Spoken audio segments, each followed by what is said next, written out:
वह पिछले 4 साल से यूपीएससी की तैयारी कर रही है।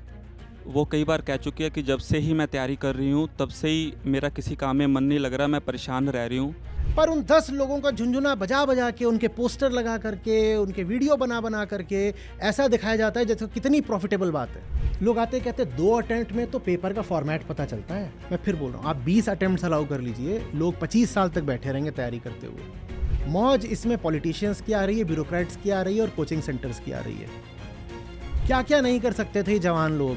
आईएएस हो, पीसीएस हो, सब में यही नियम है। आईएएस हो गए तो होम स्टेट नहीं मिलता, पीसीएस हो तो होम टाउन नहीं मिलता, अपवादों को छोड़ के। आचार्य जी, इसमें मेरे को गुरु जी का नहीं समझ आ रहा। बाबा जी के मन में मतलब उन्होंने कुछ लोगों पे वचन किए थे, वो सभी लोग तैयारी कर रहे हैं और जल्दबाजी में तैयारी कर रहे हैं और किसी का नहीं होने वाला। मैं अच्छे से जानता हूँ, 3-4 को मैं देख चुका हूँ। गुरु जी का मन समझा दीजिए। प्रणाम आचार्य जी, मैं अपनी बहन के संबंध में आपसे यह प्रश्न पूछना चाहता हूँ। वह पिछले 4 साल से यूपीएससी की तैयारी कर रही है और पिछले 4 साल से ही मानसिक अवसाद का से परेशान भी है। वो कई बार कह चुकी है कि जब से ही मैं तैयारी कर रही हूँ, तब से ही मेरा किसी काम में मन नहीं लग रहा, मैं परेशान रह रही हूँ। और उससे पहले वो सुखी थी, शांत थी, वो सारी शांति अब दूर हो चुकी है। यूपीएससी की तैयारी इसलिए कर रही है क्योंकि जिस गुरु को वो मानती है, जिस गुरु से वो संबंधित है, उन्होंने ही उन्हें ये वचन किया था कि आप उपलब्धियां हासिल करिए, तो उसी के ही कारण वो तैयारी कर रही है। अब मैंने उसको दिल्ली भी बुलाया अपने पास, तो पहले दिन से ही मेरे को पता लग गया कि वो उसका मन तो लग ही नहीं रहा बिल्कुल पढ़ाई में, बार-बार उसका मन भटक रहा था कई दिशा में। तो मैंने उसको उपनिषदों की जो श्लोक के बारे में वो भी उसको बताया, पर उसने कहा कि इससे कुछ नहीं होने वाला। तो उसमें आचार्य जी, मैं यही समझना चाहता हूँ कि वो मतलब क्यों यूपीएससी की तैयारी कर रही है, वो छोड़ क्यों नहीं पा रही? जितना मैं समझ पाया हूँ कि वो बार-बार उसके मन में यही आ रहा है कि अगर वो तैयारी बीच में छोड़ देगी तो कहीं न कहीं वो अपने आप को ही दोषी पा रही है कि मैं गुरु की जो आज्ञा पालन मैं नहीं उसको कर पाऊँगी ठीक से। तो इसमें आचार्य उसका किसी काम में मन नहीं लग रहा। थोड़ा-सा मतलब दिन में जैसे 1-2 घंटा वो पढ़ लेती है, फिर घर के काम तो ऐसे ही जा रहा है। 4-5 अटेम्प्ट दे चुकी है और वो कह रही है 10 अटेम्प्ट ही मेरे पास और होंगे, मैं दूँगी। क्योंकि उसके माइंड में गुरुजी यूपीएससी की तैयारी करवा रहे हैं। गुरुजी किसी कोचिंग में कोई स्टेक है क्या?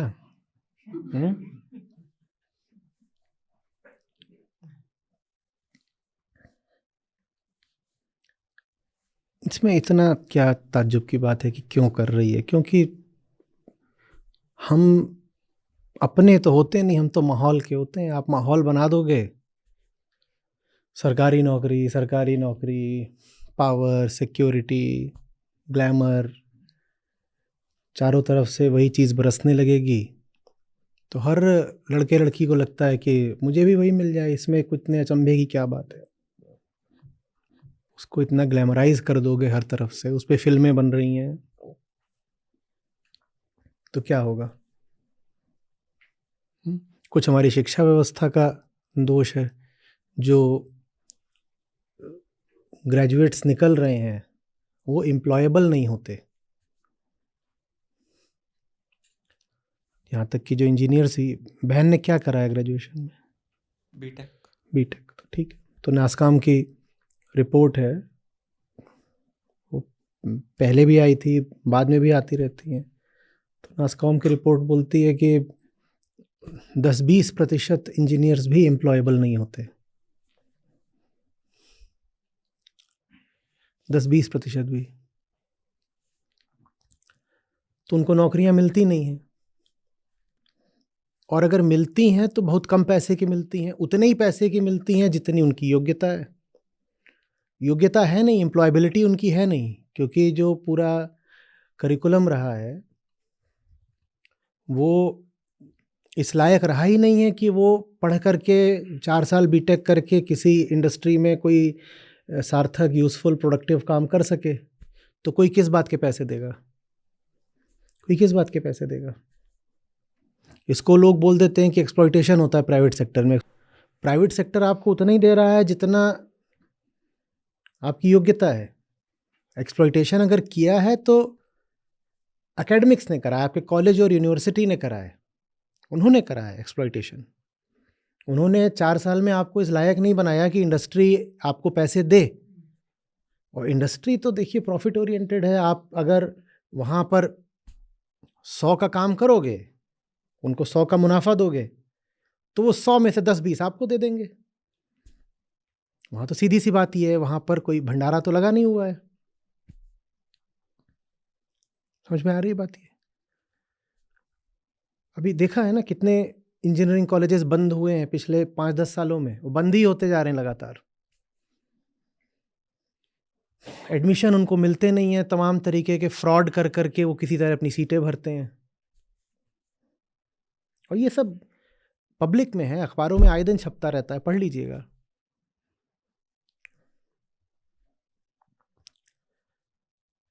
तो फिर वो जो कैंडिडेट निकलता है वो कहता है कि मैं प्राइवेट सेक्टर में नौकरी करूं, मुझे 8-10 हज़ार मिलेगा या 10-15 हज़ार मिल जाएगा,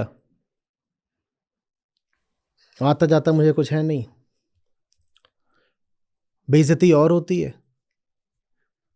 उससे भला ये है कि मैं 5-10 साल बेरोजगार बैठा रहूँगा और ये तो रहेगा कि लड़की आईएएस की तैयारी कर रही है। आईएएस का नाम बहुत बड़ा है। दुनिया के किसी देश में ब्यूरोक्रेसी को इतना सम्मान नहीं जितना भारत में है।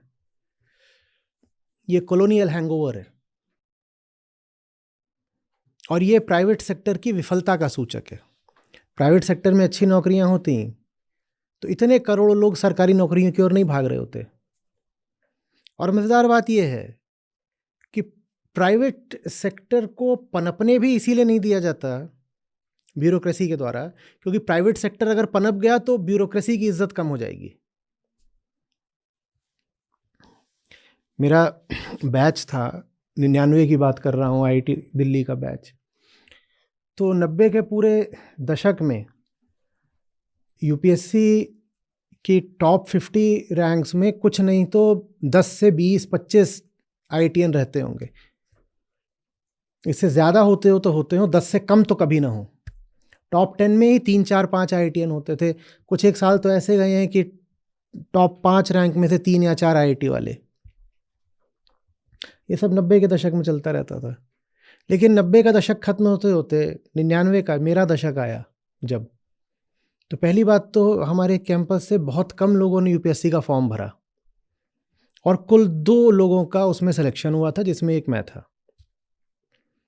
ये बहुत एक विचित्र बात थी, क्योंकि कैंपस से पूरी एक गाड़ी सेलेक्ट होकर के जाती थी लवासना, जो आईएएस ट्रेनिंग एकेडमी है। मेरे साल में सिर्फ 2 लोगों का सिलेक्शन हुआ फाइनल। क्यों? क्योंकि लिबरलाइजेशन के बाद से, इकोनॉमी के 91 में खुलने के बाद से हम देख रहे थे, हम सोच रहे थे कि ब्यूरोक्रेसी को जो ये ओवरसाइज्ड इज्जत और इम्पोर्टेंस मिला हुआ है ये हटेगा। और ऐसे लक्षण भी आ रहे थे कि अब प्राइवेट सेक्टर आगे बढ़ेगा और ज़बरदस्ती भारत में ब्यूरोक्रेसी इतना सर चढ़ के बैठी है, इतना इनका महत्व नहीं रह जाएगा। मेरी भी यही उम्मीद थी कि ये ब्यूरोक्रेसी वाला मामला कुछ पर ऐसा हुआ नहीं। शताब्दी बदल गई, हम वर्तमान शताब्दी में आ गए, लेकिन ब्यूरोक्रेसी का महत्व कम होने की जगह मैं देख रहा हूँ और बढ़ता ही जा रहा है। ब्यूरोक्रेसी का नहीं बढ़ रहा है, यूपीएससी सिलेक्शन का बढ़ रहा है। वो बहुत ज़बरदस्त तरीके से ग्लैमराइज हो गया है और इसके पीछे बहुत बड़ा जो एक रोल है वो कोचिंग इंडस्ट्री का भी है। ये अरबों की इंडस्ट्री है और यूपीएससी की उतनी बड़ी नहीं है जितनी बड़ी आईआईटी की है, पर यूपीएससी की भी खासी बड़ी है। ये सब आंकड़े भी पब्लिक डोमेन में, आप देख लीजिएगा। अब अगर उस इंडस्ट्री को फलना फूलना है तो उन्हें अपने ग्राहक तैयार करने पड़ेंगे ना। बिना ग्राहक के कौन सा उद्योग चलता है? और ग्राहक तैयार हो इसके लिए आईएएस को ग्लैमराइज करना बहुत ज़रूरी हो जाता है। पर कोचिंग इंडस्ट्री ग्लैमराइज करे तरीके तरीके से, वो तो समझ में आता है। गुरुजी ने ग्लैमराइज किया, ये नहीं समझ में आया मुझे। जो भी होगा गुरुजी का मालूम नहीं। गुरुजी ने शायद अपनी जवानी में बहुत सारे अटेम्प्ट दिए हों। तो यही सब चल रहा है। इसके बहुत तरह के कारण हैं, बहुत तरह के इसके कारण हैं। प्राइवेट सेक्टर को एनफीबल करना, कमज़ोर करना बहुत ज़रूरी है। जो व्यक्ति ब्यूरोक्रेट बनकर बैठ गया है, उसका अहंकार भी बहुत बड़ा हो जाता है। उसको अच्छा नहीं लगता कि प्राइवेट सेक्टर का सीईओ उससे ज़्यादा सम्मान वगैरह पा रहा है। पैसा तो सीईओ प्राइवेट वाला ज़्यादा पाता ही है, इज्जत भी ज़्यादा पाने लग जाए तो जो पुरानी अंग्रेज़ी कॉलोनियल मानसिकता है हमारी ब्यूरोक्रेसी की, उसको चोट लगती है। तो दुनिया में मैं कह रहा हूँ बहुत कम देश बचे हैं जहाँ ब्यूरोक्रेसी इतनी छाई हुई जितनी भारत में।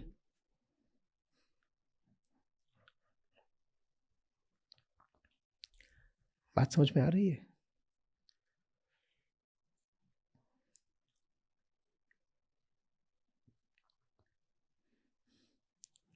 एक और उसका जो संबंधित पक्ष है वो बेरोजगारी का है। अब प्राइवेट सेक्टर को फलने फूलने का मौका दिया नहीं गया तो प्राइवेट सेक्टर नौकरियां बहुत दे नहीं सकता।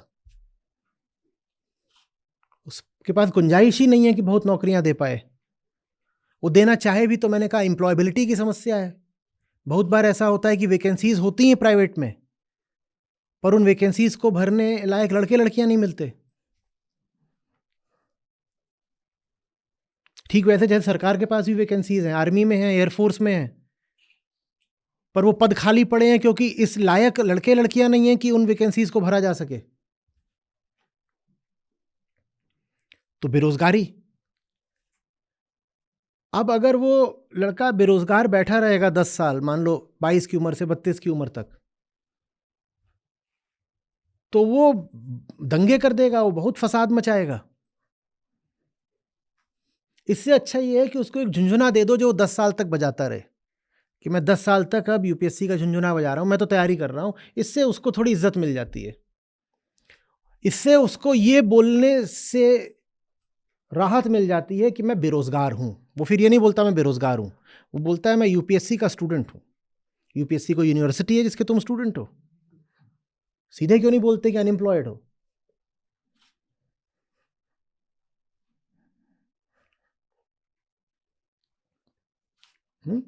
University public service commission,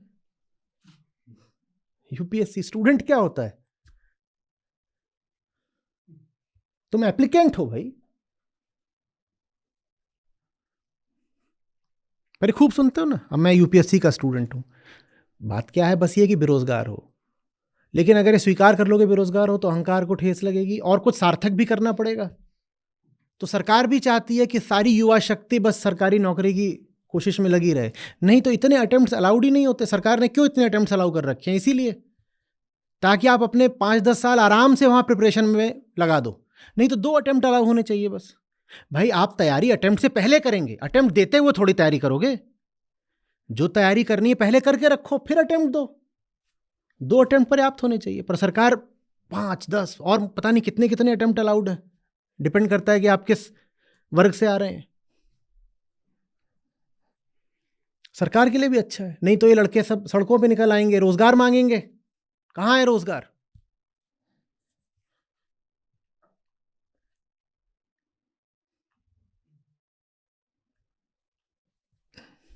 Bharat की युवा शक्ति की बर्बादी का बहुत बड़ा कारण ये सरकारी नौकरी का झुंझुना है।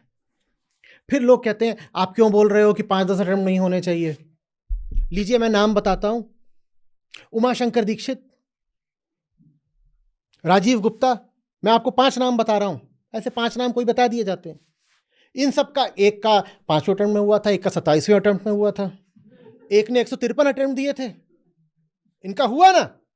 और जब किसी का 27वें अटेम्प्ट में हो सकता है तो उम्मीद बाकी रखनी चाहिए। यही वजह है कि कोचिंग इंडस्ट्री और मोटिवेशन इंडस्ट्री ये एक हो चुके हैं। जितने कोचिंग उस्ताद हैं इन सबको आप मोटिवेशन देता भी पाओगे। ताकि झुंझुना बचता रहे।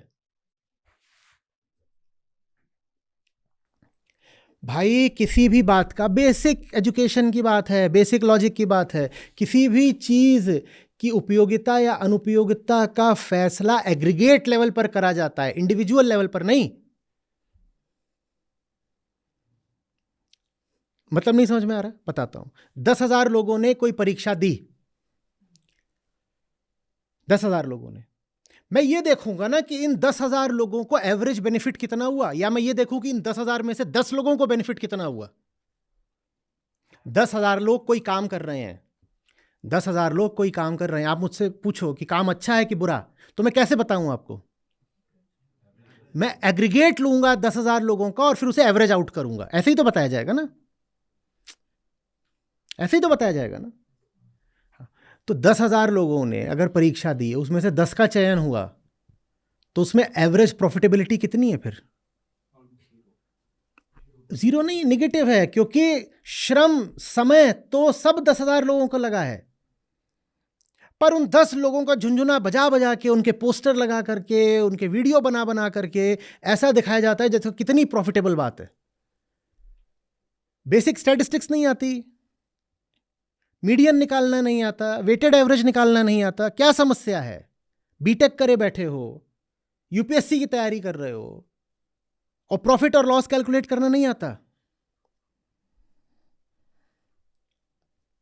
10,000 लोगों ने कहीं इन्वेस्ट करा और उसमें से 10 को फायदा हुआ, 9,990 लुट गए। तो बताओ एग्रीगेट लेवल पर ये एक्टिविटी पूरे देश के लिए फायदे की है, नुकसान की है? It's a huge national drain. देश के 10,000 लोग बर्बाद हुए, 10 को फायदा हुआ। ये नेशनल ड्रेन है कि नहीं? और ये नेशनल ड्रेन रोका जा सकता है, बस इतना कर दो, इतने अटेम्प्ट्स अलाउ मत करो। तुम अभी बढ़ा के 20 अटेम्प्ट्स अलाउ कर दो ना, तुम्हें 50-50 साल वाले भी वहीं बैठे मिलेंगे कि तैयारी कर रहे हैं अभी। तुम जितने अटेम्प्ट्स दोगे वो छोड़ के ही नहीं भागेगा आशा अपनी। 2 अटेम्प्ट्स पर्याप्त है। और क्यों नहीं होने चाहिए पर्याप्त, बताओ तो। लोग आते कहते 2 अटेम्प्ट में तो पेपर का फॉर्मेट पता चलता है। तुम कौन सी जगह से आए हो जहां तुम्हें फॉर्मेट एग्जाम से पहले नहीं पता था? मैं फिर बोल रहा हूं, आप 20 अटेम्प्ट्स अलाउ कर लीजिए, लोग 25 साल तक बैठे रहेंगे तैयारी करते हुए। और भारत की युवा शक्ति का इससे बड़ा क्षय दूसरा नहीं हो सकता। मौज इसमें पॉलिटिशियंस की आ रही है, ब्यूरोक्रेट्स की आ रही है, और कोचिंग सेंटर्स की आ रही है। क्या क्या नहीं कर सकते थे जवान लोग अगर इन्होंने कहा होता कि हम तोड़ेंगे पहाड़, हम बनाएंगे अपने लिए नए रास्ते, हम कुछ करेंगे, देखते हैं क्या कर सकते हैं। पर जवान हैं, निकालेंगे कोई रास्ता, हमारे पास बुद्धि भी है, शक्ति भी है, करते हैं जो कर सकते हैं। पैसा नहीं है कोई बात नहीं, उस एक रिसोर्स की कमी है, पर हमारे पास उत्साह है, ऊर्जा है और बुद्धि है। हमें प्रयास करने दो, 10 साल में तो बहुत कुछ हो जाता। और अगर प्रयास करा होता कुछ अपना करने का, तो 10 साल में सफलता सिर्फ 10 को नहीं मिलती। जब आप यूपीएससी में 10,000 लोग तैयारी करते हैं तो सफलता मिलती है 10 को। पर अगर ये 10,000 लोग सब लग करके अपनी जिंदगी में कुछ अच्छा करना चाहें, खुद अपना क्रिएटिव कुछ, तो 10,000 में से कम 2-4 हज़ार को सफलता मिल जाएगी।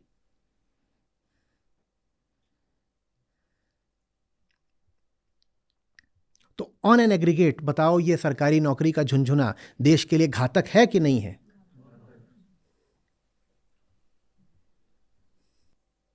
फिर लाचारी के तर्क आ जाते हैं, नहीं हम ये ना करें तो क्या करें? ढूंढो, तलाशो, और अगर कुछ नहीं मिल रहा तो सृजन करो, बनाओ। कितनी नौकरियां होती हैं जो स्किल बेस्ड होती हैं, जहां तुम अगर स्किल डेवलप कर लो, और स्किल डेवलपमेंट के कोर्सेज आते हैं, तुम वो कोर्स कर लो 6 महीने का, 1 साल का, तुम्हें नौकरी मिल जाएगी। तुम क्यों नहीं कर रहे? वो क्यों नहीं कर रहे हो तुम?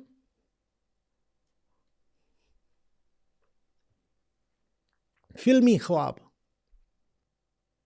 मैं अगर भारत को बदलना चाहता हूं तो मैं कहूं कि मैं जब प्रधानमंत्री बन जाऊंगा तभी बदलूंगा, या मैं जहां हूं जैसा हूं अपने स्तर से कोई प्रयास करना शुरू करूंगा?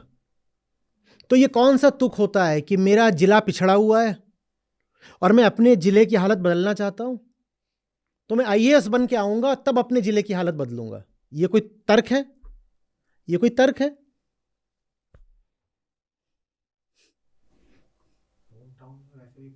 होम टाउन में पोस्टिंग मिलनी नहीं है, होम स्टेट नहीं मिलता, होम स्टेट नहीं मिलता, होम टाउन तो छोड़िए आप। पर ये झूठा जो प्रोपेगेंडा फिल्मों के माध्यम से और डाल दो बीच में कि लड़की मिल जाएगी, फिर तो क्या नहीं क्या। कोचिंग वाले भी साथ में मिलकर ही फिल्म बना रहे हैं।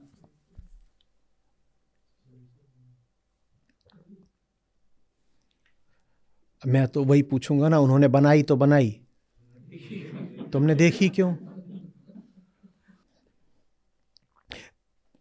मैं इस मुद्दे पे बहुत जवान लोगों से बात कर चुका हूं। कहते हैं, आप कहते हो कि अपना कुछ शुरू करो पर उसके लिए तो कैपिटल चाहिए। बेटा, जितना तुमने कोचिंग में दिया था ना उतनी कैपिटल पर्याप्त होती है शुरू करने के लिए। कोचिंग सस्ती नहीं होती है। जितने लाख तुम कोचिंग में दे आए उतने लाख से स्वरोजगार शुरू हो जाता।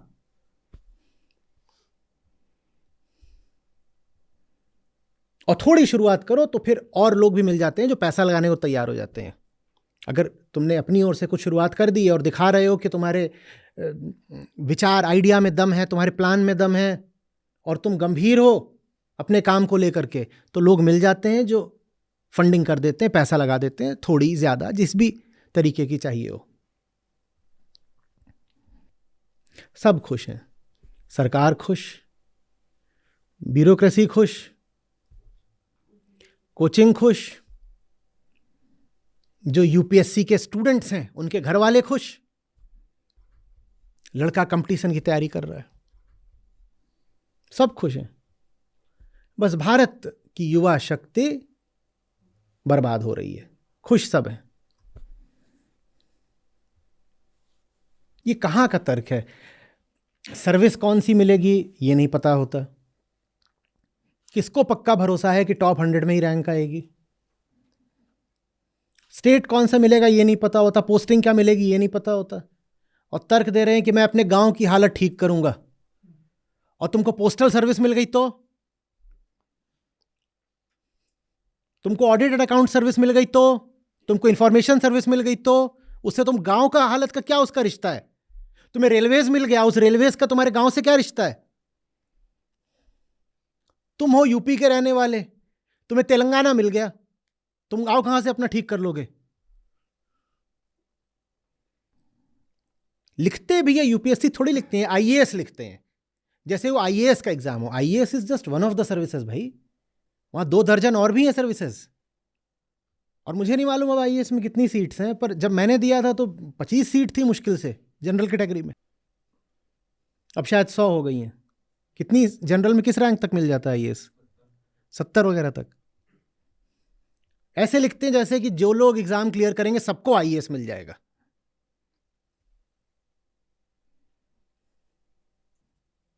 फिर जब सारी मेहनत तुमने करी ली 10 साल तक तैयारी में ही, तो ये जो 10,000 में से 10 हैं जिनकी नौकरी लग भी जाती है, जब इनकी नौकरी लग जाती है तो कहते हैं सारी मेहनत अब हम कर चुके हैं, अब नौकरी में क्या करना है?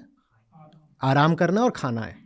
तो ये आराम करते हैं, खाते हैं। मैं कुछ अपवादों की बात नहीं कर रहा, अपवाद हर जगह होते हैं, एक्सेप्शंस, पर अधिकांशतः फिर यही होता है कि मेहनत तो सारी कर ली ना पहले ही, अब आराम करो और खाओ। तो फिर जब करप्शन का इंडेक्स निकलता है, ब्यूरोक्रेटिक एफिशिएंसी का इंडेक्स निकलता है, इन सब में भारत का स्थान बहुत नीचे रहता है। बहन को समझाइए कि उसके दिमाग पे कौन कौन से प्रभाव चढ़े हैं, जिस प्रक्रिया से गुजर करके वो अपने निर्णयों तक पहुंच रही है, उसको प्रक्रिया स्पष्ट करिए। बोली देखो, एक दिन था ना जब तुम कुछ जानती नहीं थी ना यूपीएससी के बारे में, एक दिन था ना? कहेगी हाँ एक दिन था। बोलो जरा अब याद करो कि कैसे कैसे करके यूपीएससी वाली चीज़ तुम्हारे दिमाग में आई, याद करो। तो फिर उसको ज़रा समझ में आए कि पूरा प्रोसेस क्या रहा है, कैसे उसके दिमाग को कॉलोनाइज किया इस क्रेज ने। ये मैंने बाकी पूरी बात समझा दी। जो उसमें अभी अनसुलझी पहेली वो गुरुजी हैं, उनका मुझे कुछ समझ में नहीं आ रहा है, तो वो आप जानो वो क्या खेल है। बाकी जो मैं जानता था वो मैंने बोल दिया। आचार्य जी, आखिरी बात बस एक और थोड़ा सा पूछना है। वो बार बार यही तर्क दे रही थी कि जिस डिस्ट्रिक्ट में वो रहती है वहीं के बच्चों का वो कुछ कर पाएगी, कुछ उसके मन में एक प्लान चल रहा था। अरे उस डिस्ट्रिक्ट में पोस्टिंग नहीं मिलती। हाँ, वही मैं कह रहा हूँ, वो आपने खंडन कर दिया है। मैंने नहीं कर दिया, मैंने थोड़ी कर दिया, ये भारत सरकार के नियम है और राज्य सरकारों के नियम है। आईएएस हो, पीसीएस हो, सब में यही नियम है। आईएएस हो गए तो होम स्टेट नहीं मिलता, पीसीएस हो तो होम टाउन नहीं मिलता, अपवादों को छोड़ के कुछ नहीं मिलता। आचार्य जी, इसमें मेरे को गुरु जी का नहीं समझ आ रहा। बाबा जी के मन में मतलब उन्होंने कुछ लोगों पे वचन किए थे, वो सभी लोग तैयारी कर रहे हैं और जल्दबाजी में तैयारी कर रहे हैं और किसी का नहीं होने वाला। मैं अच्छे से जानता हूँ, 3-4 को मैं देख चुका हूँ। गुरु जी का मन समझा दीजिए मुझे। मैं कुछ नहीं, इसमें क्या बोलूँ, मैं गुरु जी को मैं थोड़ी जानता हूँ। मैं क्या समझा दूँ उनका मन, कुछ होगा उनका।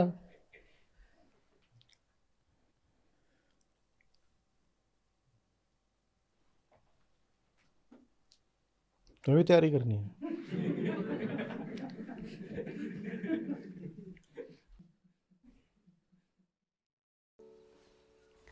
दृष्टि बुद्धि मन में ही काम आश्रय पाता है, काम ही के अधीन हो ज्ञान ढक सा जाता है। दृष्टि बुद्धि मन में ही काम आश्रय पाता है, काम ही के अधीन हो ज्ञान ढक सा जाता है। देखते हो काम से ना जान कुछ भी पाओगे, ध्यान दो संयम करो तो सत्व मुक्ति पाओगे। देखते हो काम से ना जान कुछ भी पाओगे, ध्यान दो संयम करो तो सत्व मुक्ति पाओगे। नमस्कार, मेरा नाम राजेश है और मैं एक सोशल एंटरप्राइजेस में काम करता हूँ और मैं गीता जी से पिछले वर्ष भी जुड़ा था, पर मैं आचार्य जी को जून 2020 से सुन रहा हूँ। मेरी सीख ये है कि जानना है, जानने से वो सब कुछ हो जाता है जो हमारे लिए कल्याणकारी है, वो स्वतः ही हो जाता है और जानना मुख्य है। यही मेरी सीख है। ज्ञान के प्रकाश में अंधे कर्म सब त्याग दो, निराश हो निर्मम बनो, ताप रहित बस युद्ध हो। धन्यवाद।